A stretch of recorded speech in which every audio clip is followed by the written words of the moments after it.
Dans les cours d'une vie, nous sommes tous appelés à réaliser des projets. Ils peuvent être de nature industrielle, technologique, sociale, culturelle, philanthropique ou artistique. Et ils s'exigent tous l'esprit d'entreprendre. Qu'est-ce que cela veut dire, avoir l'esprit entrepreneurial? Quelles sont les principales aptitudes d'un entrepreneur? Répondre à ces questions n'est pas simple. Elles ont fait l'objet de plusieurs recherches, d'études de cas et d'articles de presse. Il n'y a pas vraiment de consensus sur la définition de ces termes. Nous pouvons cependant dire que l'esprit entrepreneurial, c'est la capacité à concevoir des idées innovatrices et de les mettre en œuvre. Cela suppose posséder et cultiver des aptitudes spécifiques.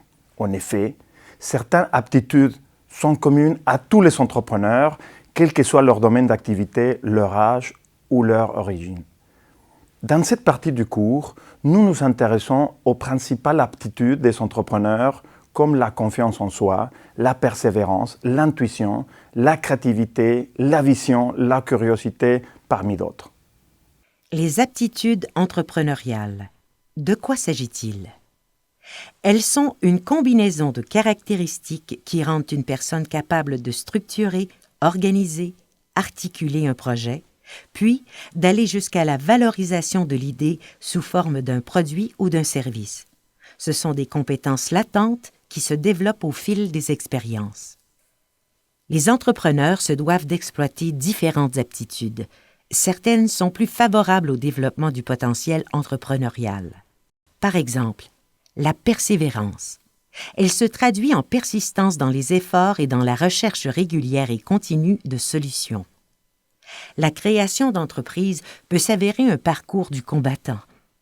À l'aide de ténacité, de persévérance et d'une forte détermination, l'entrepreneur peut passer à travers toutes les étapes de planification, de montage, de prototypage et résoudre des problèmes. Il faut posséder la détermination suffisante pour pouvoir franchir les obstacles qui se présentent et essayer de tirer des leçons des expériences vécues. Deuxième exemple, la confiance en soi. Elle permet au porteur du projet de prendre l'initiative. Celui-ci peut travailler de façon autonome sur certains aspects cruciaux du projet. Cette aptitude a un impact direct sur la perception de l'entrepreneur, dans son entourage et par rapport à la réussite du projet. Un entrepreneur qui a confiance en lui-même n'hésite pas à mettre en cause ses capacités et reconnaître ses limites. Avoir confiance en soi, c'est un ingrédient qui permet à l'entrepreneur de réfléchir au besoin de mobiliser des ressources autour de lui. Les entrepreneurs qui ont du succès ont la capacité de s'entourer de personnes avec plus d'expérience, d'experts dans un domaine spécifique ou de professionnels pour aider à mener à bien le projet. La confiance en soi aide aussi l'entrepreneur à oser naviguer dans l'océan de l'incertitude et à développer sa capacité à prendre des risques. La vision est un autre exemple. C'est une aptitude primordiale de l'entrepreneur. Définissons la vision.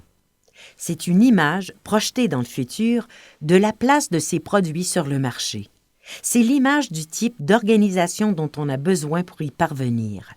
Des études ont démontré que les véritables entrepreneurs ont cette capacité à se forger une vision qu'ils vont tenter de concrétiser en prenant en considération leur projet et l'écosystème dans lequel ils opèrent. La vision est donc un mix de stratégies, d'objectifs, de valeurs et de croyances. Elle est le fruit d'une construction permanente. L'intention d'entreprendre possède un caractère central dans sa constitution, car l'erreur y est nécessairement présupposée. Enfin, la vision doit guider l'entrepreneur dans l'interprétation des événements et dans les actions à entreprendre. Pour être entrepreneur, il faut aussi avoir de l'intuition, c'est-à-dire un pressentiment ou un instinct qui n'est pas enraciné dans quelque chose de tangible. Nous en avons tous, et dans certains cas, il s'avère être exact. De façon générale, l'intuition est une réponse à un stimulus et elle est souvent déclenchée par des éléments perturbateurs. Il s'agit de la manière avec laquelle nous traduisons nos expériences en compréhension de la situation, puis en décision pour répondre aux éléments perturbateurs. Ainsi donc, Un entrepreneur expert confronté à une situation problématique ou même à une opportunité dont il a une certaine conscience va élaborer très rapidement un mode d'action. C'est un processus quasi instantané, le croisement d'une perception avec une expérience passée.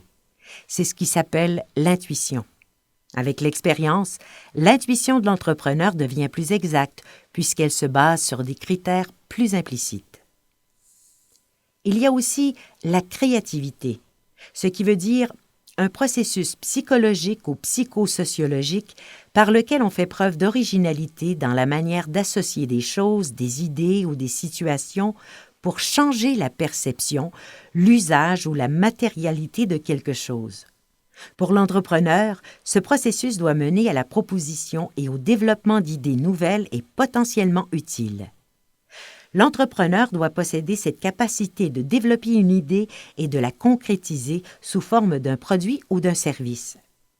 La créativité. Pour être créatif, il faut en quelque sorte être curieux, débrouillard, avoir la capacité d'anticiper des choses ou de concevoir plusieurs solutions à un problème. La créativité, ça s'apprend. Elle est à la base de tout processus d'innovation. D'ailleurs, dans cette séance, on va s'intéresser très particulièrement à la créativité, à la curiosité qui la fait vivre et à l'innovation qui est son application.